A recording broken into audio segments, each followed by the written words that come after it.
Well then, tell the children how hard you studied in school to get where you are today. Studied? Kids, all I ever did was sit in class and doodle. Well, let's make a cartoon. Some of the best writing advice is to write what you know. That's why my favorite episodes of cartoons have usually been the ones about making cartoons by cartoonists themselves. For many, this was our first exposure to just how a series was made and answered questions like, what the heck is a layout artist? I still don't know. So here's my compilation of, not all of them, but as many cartoons about making cartoon episodes I can find. And maybe live action too. It's just jam time. What? All I do is paint cells all day long. It doesn't matter that I always make my deadline. Nobody expects anything out of me. But there are no jobs that are unimportant, and what you do is extraordinary. Starting off this cartoon video, here's an anime. I thought it'd be the perfect opener as it features a moment that feels like the animation staff had a message for anyone in the industry low on the totem pole. That's what makes animation so unique and wonderful! And it's the skills and talents of dozens of brilliant artists all working together to make it all happen! So let's not give up now! We gotta go for the gusto!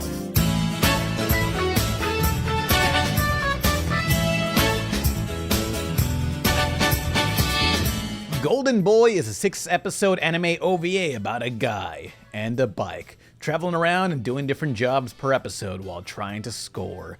God, I wish that was me. Wooing women and knowing how to ride a bike. Maybe someday. The 6th and final episode has him becoming an assistant to an anime studio. This was my first watch just now, and I can tell it's better to start from episode 1. But still, I was not prepared for this show's voice acting, like when GoldenBoy Kentaro meets a big shot animator. But you'd better make this film gripping! I want to grab the audience by the balls! I'll grab them and squeeze. They won't be able to sit down for a year. Excuse me! Could I have your autograph? Who's this? Kentaro, age 25, production administrator in training. Are you insane? They are really giving it their all here, and Kentaro has zero shame. Apparently it's a running gag that he just loves toilet seats. That cute Miss G just placed her cute pink bottom on this. I wonder if it's still warm. I don't know what I got myself into, but wow. Do I love the cluttered detail drawn for the anime studio, even resorting to actual photos like you ain't fooling me. Look at that, that's just a Polaroid! It's such a mess, and there's people sleeping in the office to get things done on time. Surely the industry can't be that bad. The cartoon's finished, Ren. Would you like to see it? Yet again, we gotta talk about this Ren and Stimpy episode. Released in season 3 after abusive creator John K. was fired from the production, the short titled Stimpy's Cartoon Show was a blatant middle finger to John. It's about the duo wanting to create a cartoon. Well, Stimpy wants to make the cartoon, and Ren kinda holds them to a high personal standard, throwing away completed work. This may or may not be based on real events. As a matter of fact, if you do a real nice drawing for him that just happens to duplicate something that's been done before, he'll throw it out. Wanting to make a quality product is a great thing, but you also gotta be easy to work with. Now, who wrote this episode making fun of John K? Well, it was John K. Well, really, he wrote the episode, got fired, and the other crew members took his script and made changes. Ren was supposed to be a sympathetic showrunner, but was made into an abusive one. In the DVD box set, John did an audio commentary where he's crapping on this episode and praising the seasons he himself was on. He also goes on long tangents about how animation from the 60s to the 80s were all garbage, while saying the R slur multiple times. This narration is the most John K. John ever K'd. So they turned Ren into me, and they did Ren as a caricature of me. Yeah, he shows which up in your really glasses blew later. the whole point of the cartoon. It's the games guys trying to get back at me for something, I don't know what, for making them rich. Yeah. And so they turned it into let's make fun of John, which is okay. That's like if they made a cartoon that was really about me being a mean director, okay, I'm fair game. See that I would not have had anything like this in this cartoon. It's just weird ugliness for ugly's sake. So it was weirdly out of focus. My drawings were always in context.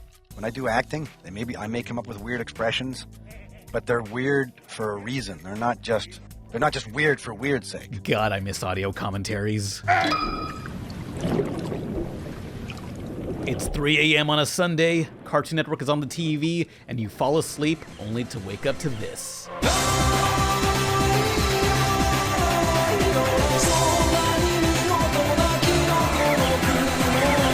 Who remembers Paranoia Agent, the horror anthology about different citizens being terrorized by an angry jet-set radio character? Somehow that correlates to the world being obsessed with this anime dog. Fandoms, am I right? The first episode I ever watched on Adult Swim was the 10th entry. It takes place in an animation studio who created said dog. With an impending deadline, they're all crunching to finish an episode. It's maybe the most realistic, down-to-earth portrayal of the industry in this video. You know, if you ignore the serial killer parts.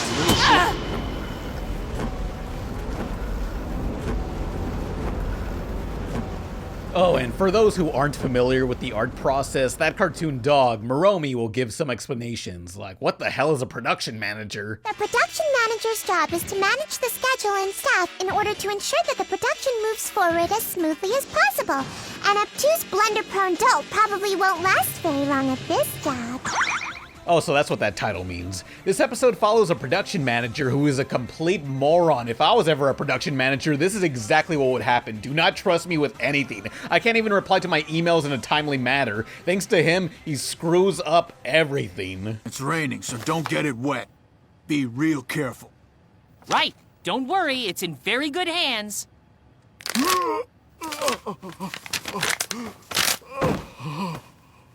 Okay, I'm on my way. Some say this is a funny meta episode. I say it's a cry for help from anyone working at this studio.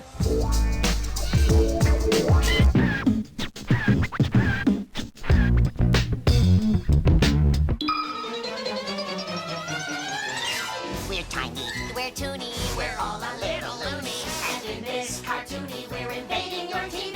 Lay off those tiny tits, you lawyer, cause here comes the Tiny Toons. It's Looney Tunes, the next generation. I'm covering the first episode where this animator has to come up with a good cartoon idea or WB is gonna Pluto Nash his box office, if you know what I mean. This leads to a lot of brainstorming. I'll go to your house and I'll live forever and ever and ever, and you'll never ever get tired of me, and I'll go hippity hop, hippity hop. Get that trash out of here, but eventually this artist comes up with Babs and Buster Bunny, the stars of this show. Now, because it's the 90s, they have to remind us how unapologetically cum-drenched horny they were back then. Yeah, the 90s were wild. So this episode shows us the new and classic characters meeting, like Yosemite Sam in this horrific sequence. What the fuck is that? What the hell is that thing? Is that how he always looked underneath? Is he a homunculus? What the fuck is this, Spielberg? This looks like a job for the magic pen. Now for another Tiny Toons episode called Animaniacs, no relation. The Tiny Toons had this episode name eventually canceled, and then the Animaniacs premiered. I guess they thought it was a good pun. It's kind of weird knowing much of these shows I grew up with did not run concurrently with each other. I mean, frickin' Dexter's Lab was canceled by the time Powerpuff Girls premiered. Isn't that odd? But anyway, Plucky's got to finish his cartoon for the school film festival, but doesn't know how to make one. So they go over the animation process and go back in time for inspiration. This includes returning to World War II, yet they do nothing to stop Hitler. Way to go. Of course, they eventually finish Plucky's cartoon and take it to the school theater. It's a festival of cartoons so awful it drives Daffy into embracing suicide. I'm not kidding. This is it! Wow! Oh, I love that band. Shoot me! Shoot me now! My film's up next. It's a hoot. Also, the spoiled rich kid, Montana Max, thought it was a good idea to display his simulated snuff film. Bro, what is wrong with you? Go back to fucking the pets you killed. This is censorship. I'll sue. Well, I just got a script from 3 hot young writers, 8th graders in fact. It's called Buster and Babs Go Hawaiian. So in the early 90s, a trio of 13-year-olds wrote their own episode of Tiny Toons and sent it in to Fox Animation. The studio's crew and even Steven Spielberg himself loved it so much that they flew the girls out to Hollywood. On top of being shown around the studio, attending a live taping of Family Matters, and going to theme parks, the girls got to help write their idea into an actual episode, Buster and Babs Go Hawaiian, a fun PR move as this real-life story was the inspiration for the Season 4 Simpsons episode, The Front. Oh yeah, well you and I could write a better cartoon than that. Write a cartoon ourselves? Bart, are you thinking what I'm thinking? Probably not. Here, Bart and Lisa send in their own scripts to the studio of their favorite cartoon, Itchy and Scratchy, but unlike the real-life story, no one takes these kids seriously, so they pose as their grandpa. Their cartoon scripts are so good that they're even nominated for an award, which becomes an excuse to take potshots at the industry, including a cartoon creator who can't keep on schedule. The nominees for Best Writing in a Cartoon Series are Action Figure Man, the How to Buy Action Figure Man episode. Please, Mommy, I want it.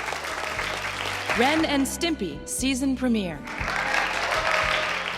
That was our shot at John Kay for his shots at us in the press. And well, he was pretty hard on the Simpson writers. He would say that the show succeeded despite the writing. And so That's nice. It was all in good fun. We'll be back with more cartoon production episodes after this.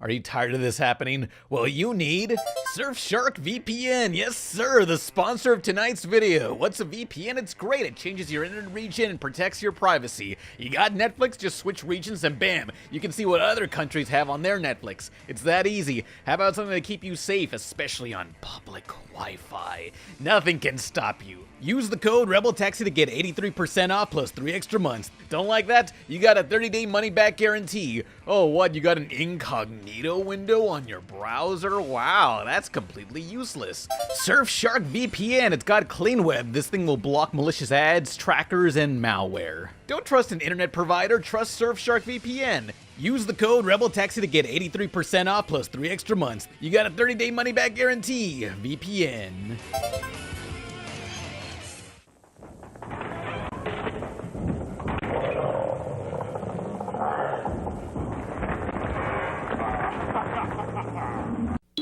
Studied? Kids, all I ever did was sit in class and doodle. So The Simpsons had a ton of cartoon creation episodes that I'll save for later should I ever revisit this topic. But overall, my favorite episode of the series was Season 13, I Am Furious Yellow. Here, Bart gets famous by creating flash cartoons online inspired by his father's anger. This job sure is easy. Now to press this button.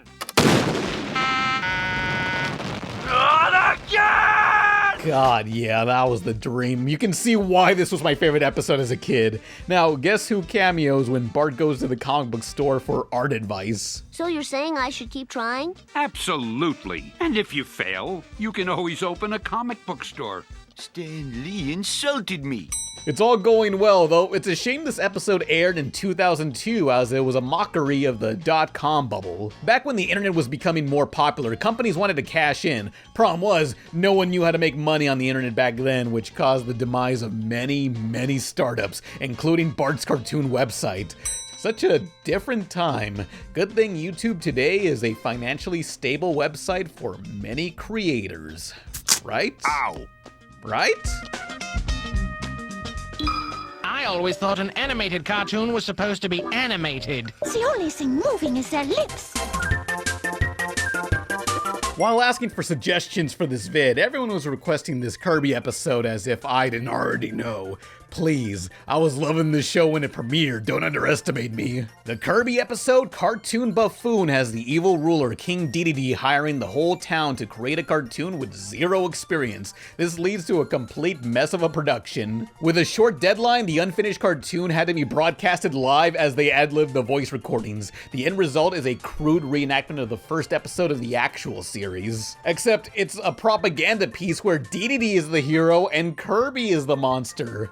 Damn, I didn't know the US military funded this cartoon. My, aren't you looking fit as a fiddle? You downright spiffy yourself. Have you seen Kirby today, Majesty? He don't scare me none. Those two changed my script so they look like heroes! From all its hilariously bad animation, I see many cite this as their favorite episode. It's so beloved that it got a reanimated project. Different artists redo different scenes in their own style. It just adds to the craziness. I guess we're all happy we don't have to make cartoons for DDD anymore. I wonder what he'll do without us.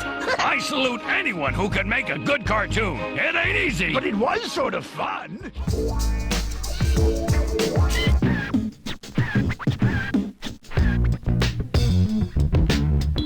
We start with a few crude drawings. We compile those into a storyboard, and it all gets fed into the computer. Then we add a little story and some pithy dialogue. Phineas and Ferb across the second dimension, more like Penis and Perv get a second erection. That's a Pan Pizza classic. Anyway, here's the episode Out of Tune. While bonding with their boomer dad, the brothers see the type of horrific cartoons their father had to be indoctrinated with, like Pinhead. Hey, where's Perry? While this is going on, Perry's got to deal with the mad scientist Doofenshmirtz creating a ray gun that forces people to dance. It's up to you to stop him, Agent P. But be careful. It's a known fact that no one has ever defeated evil while dancing. I'm pretty sure a lot of musicals in the first Guardians of the Galaxy movie would disagree. Anyway, the episode follows the brothers making a cartoon. At least I was told they'd be making a cartoon, but instead, we get this. Anime. So, because Phineas and Ferb based their OCs on real people, this caused the town to utterly despise Candace, who is the inspiration for the villain. Hey, look, everybody! It's the Control Freak! Absolute sheer vitriol, systematic hate for this teenager. How do the brothers solve this case of tri-state-wide bullying they themselves caused? Well, they don't really solve this, and Doofenshmirtz's dance laser hits all the crowd, and everyone forgets. End of episode. But their hatred will live on. They really like me! You bring this little guy to millions of people every week, to little kids and sick people and shut-ins. Just for the sake of argument, let's say you can get other jobs. How can you let his fans down? Oh, you had to bring up shut-ins. Most folks think that it's a strange occupation. Some folks call us a deranged aggregation. We can't help it. We just have to this way. How about a live-action show? This one's requested by That Fellow in the Coat, who went into more detail about this series in his video. 1984's The Duck Factory. Predating In Living Color, this was one of Jim Carrey's earliest roles. Jim plays a recently hired animator helping to keep the production together of this studio, a workplace comedy that has guest appearances like Frank Welker, known for Fred from Scooby-Doo. There was also an episode taking place at the Annie Awards for animation. It's kind of cool to see a dramatized look at the animation industry back then. But with hindsight, we can see where this show faltered. Besides the network moving around the Duck Factory's time slot, Jim Carrey is just way too straight-laced in this series. Should there be any jokes that land, it's often by other characters. My mom, she's a manicurist. She's always been bitter because she never had a singing career. What stopped her? Well, she had like this horrible voice. The Duck Factory only lasted one season, though from the episodes I watched, I found it to be pretty enjoyable. It makes me wish there was a modern take of this premise, maybe with like The Office type of mockumentary style and animator cameos. That'd be fun. I'll fire the whole bunch of you and you can all go over to Disney. I hear they've got a great medical plan. You're a cartoon, Uncle Grandpa. You were made at the Cartoon Factory, where y'all were. How come I never saw that building before? What's the meaning of life? Who cares? What does anyone gain from learning that? At some point, even cartoons ask this, like Uncle Grandpa. In the season 3 episode, Cartoon Factory, Uncle G enters said factory to find out how he was made. Here is a creative studio with all the classics like Super Fun Time and Cliff Dun. They don't make them like that no more. As random as Uncle Grandpa can be, the Cartoon Factory ranks up there as one of the most authentic portrayals of the animation process in media, even more realistic than other contenders in this video. The storyboards are where the scripts are sketched out by a team of very composed visual storytellers. A bunch of monkeys throw mud at the wall and it's supposed to make sense? We don't question their process. It works for them. Uncle G even meets his creator, Pete Brownguard, donning a Secret Mountain Fort Awesome t-shirt. Fun fact, I'm the only human on Earth to watch that show. Well, Uncle G, did you find out the meaning of your life? Yeah, some bald guy drew me when he was bored. Drug use on cartoons? Oh, whatever happened to good old-fashioned, wholesome cartoons? Mr. Adult Swim's Mr. Pickles was never a show I was ever interested in, though an episode in this category hooked me into wanting more. Season 3's Tommy's cartoon is likely a response to people who say, were they on drugs when they made this show? It's about the whole town tired of this cartoon dolphin and drugs, so this boy Tommy wants to make his own series, preferably without drugs. Haha, you just need some inspiration! Here, try some drugs! Yay, drugs! Cool, let's do drugs! No! Drugs are bad! Ah, my drugs! Stupid Tommy! Oh, you suck, Tommy! Wait, huh? Tommy's gonna show he can make a better cartoon than the ones on TV, so he ends up hiring drug dealers off the street. Now they got plenty of time to make this cartoon because they have one whole afternoon. Good frickin' luck. And thanks to this episode and my terrible sense of humor, I started watching Mr. Pickles and its spin-off more often. It's just ridiculous. Look at me walk! Hey, pineapple! Want some drugs? Drugs are bad! Oh. We will be nice now. Dun dun donuts, Moe money, Moe problems. Shiro Bako is one of those cutesy girly animes about 5 girls who like anime and donuts. They somehow graduate their high school cartoon club and get jobs together in the same studio. Like, how the hell do you all manage to work in the same studio? That's BS. Anyway, if you all wanted more of that Paranoia Agent episode, well, you'll love this. Though, be warned, this show's very technical with little explanation. I only saw the first few episodes and it was very stressful. Constantly you're bouncing to different crew members working together. There's long dialogues explaining the thought process of the show they're creating as they solve an issue within a deadline. Keeping the production on time takes a toll out of the crew and the product. If you ever want to simulate a high-pressure job you don't have, here you go. We'll be back with more cartoon production episodes after this.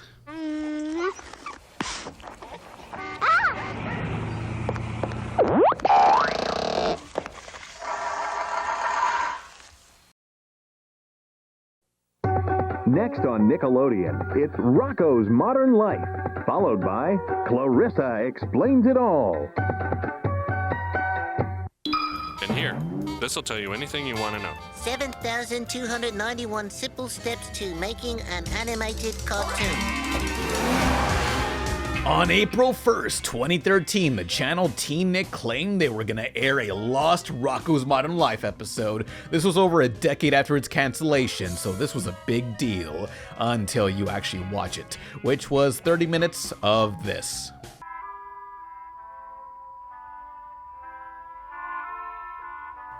Maybe it being aired on April 1st was an obvious warning sign. Well, this was a big reference to the episode Wacky Deli. Rocko's neighbor's daughter, Rachel Bighead, has been working on a popular cartoon series for so long that she's just burnt out. Hey, wasn't their original name? Shh, I may be a necrophiliac, but we don't dead name here. Anyway, as much as she wants to quit, Rachel is contractually obligated to make more cartoons. She's so desperate for the show to end, relatable, that Rachel will sabotage the production. To do that, she hires Rocko and his chuckle nut friends to make the show. With zero experience and horrendous teamwork, I also relate to that, they end up creating Wacky Deli. Oh boy, what a beautiful day! Hello? I hate bologna! It was a massive hit, so the next step to kill the show? Mayonnaise. It don't get better than this. Now, what's kind of funny is this 2-parter episode about a cartoon that just doesn't end was directed and boarded by Steven Hillenburg before he created SpongeBob. Way to go. Can't you see that I hate this show? And I've been trying to sabotage it since day one, but you keep messing me up. 私の考えた最強の世界、それを描くために私は絵を描いているので設定が命なんです。After an entire video of miserable animators venting their rage at an industry filled with short deadlines, no royalties, and locking away completed shows never to be seen again, here's a more optimistic series about the art form. Easy breezy.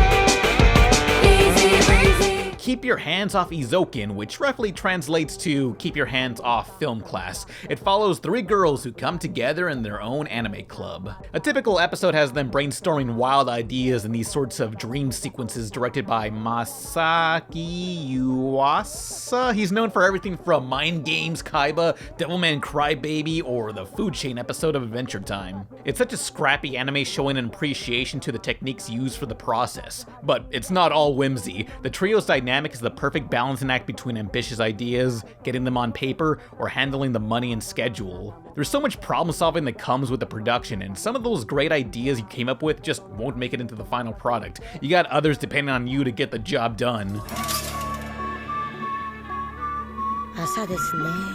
But in the end, after all the worry you put yourself through, you're left with something that's a fraction of what you imagined. Keep Your Hand Off Eizouken shows what you create won't be perfect. It's going to be held back by so many technical, financial, or artistic limitations. Glaring errors or glitches will be left in, but it's the appreciation that it even came together is what matters to them. Making a cartoon is expensive, time-consuming, and most horrifying of all to me, it requires working with others. It's a balancing act of art and business, and Eizouken does it all. 私だけでは実現できなかった。けど、表現したかった広い広い冒険の世界がそこにはあった。アニメを作る人を初めて意識したのはこの時だった。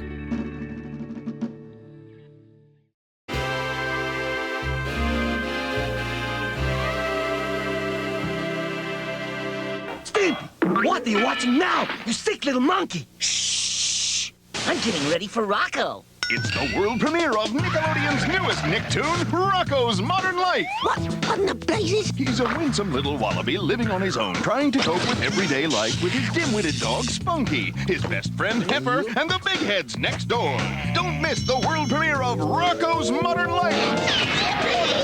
Sunday, September 19th on the home of Nicktoons, Nickelodeon. They came to Earth for help. You are our last hope.